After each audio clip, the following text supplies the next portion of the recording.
see how it goes.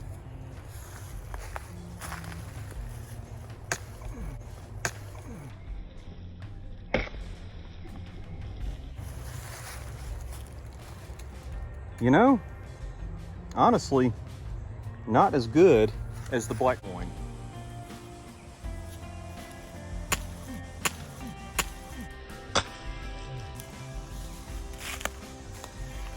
Okay, so that was a pretty long slash, probably 7 or 8 inches, and that's probably...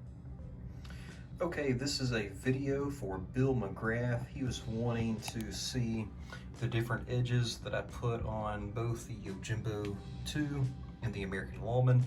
As you can see, the edge length, or the blade lengths rather, they're of a similar dimension, and they're both hollow grinds, but you can see that this one goes up much higher than the Yojimbo 2, but the hollow grind on the Yojimbo 2 is super thin. Let's see if I can get that same perspective.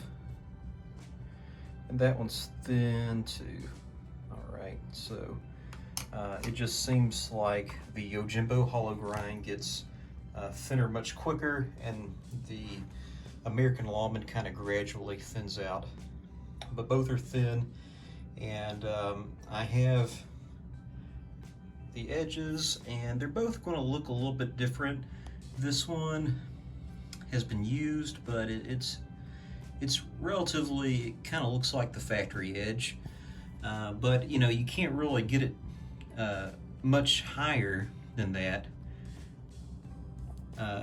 because the blade is just so darn thin. This American Lawman, I kind of played with the edge. I was wanting just to mess with this everyday carry knife and kind of make it like a supreme cutter.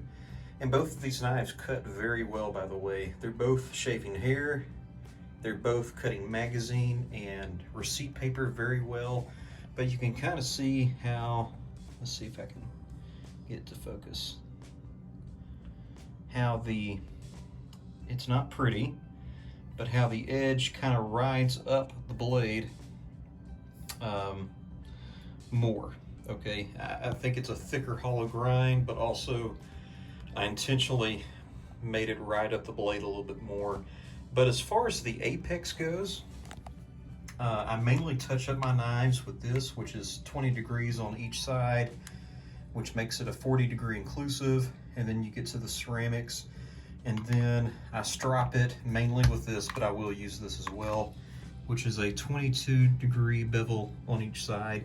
And so although the blade grinds are slightly different, the bevels are slightly different, they've been sharpened with essentially the same tools at the apex. And really, as far as when it comes to meat cut test and you're comparing different knives, that's about what you can ask for, because when it comes to different knives, they all have different shapes of the grind. And so, you know, if you're trying to be more scientific, you would buy like 5 Yojimbos or 5 American Lawmans, and then you would play with the edge angle and compare the difference. But I'm just, you know, using really sharp knives on cloth and meat, and these are the results I'm getting. And I really think at the end of the day, both blades were supremely sharp.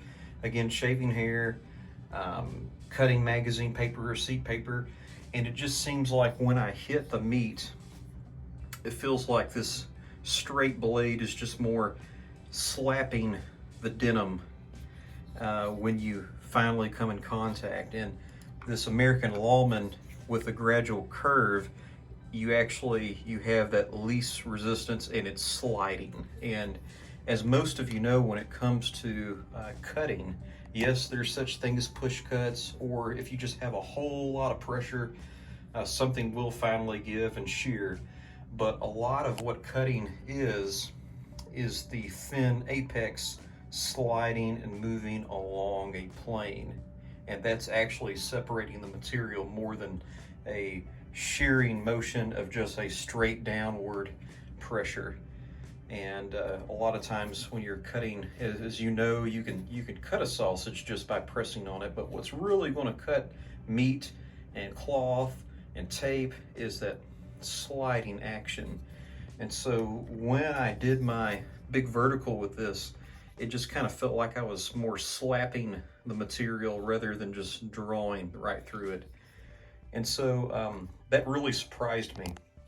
It really surprised me because I thought this would be the supreme cutter because that's what it's been quote unquote designed to do. And maybe for Michael Janich and his style of cutting, maybe he is getting different results. I've actually watched some other meat cut tests on YouTube where it was like Japanese Marshall Blades Craft, where they're doing the Porkman test and they have a single pork loin and they're just going all up and down the pork loin with different knives, and they actually use the Yojimbo. And if you look carefully, it looks like the Yojimbo cuts. There's no clothing on the meat, but it doesn't seem to go as deep as the other knives, such as the Matriarch and things with a curve. And so this is just things that I'm experiencing. And so when it comes to a blade that I want to choose to, you know, perhaps defend myself with, this Yojimbo for me is just kind of out of the question. It's a high quality knife, and it's made very well, but don't be surprised if you see it on a Spyderco form to be traded soon. Really like it, but it just didn't do what I thought it would do, and a blade that I did think would perform as well actually did much better. So thank you for watching. I hope you enjoyed this video and have a wonderful evening.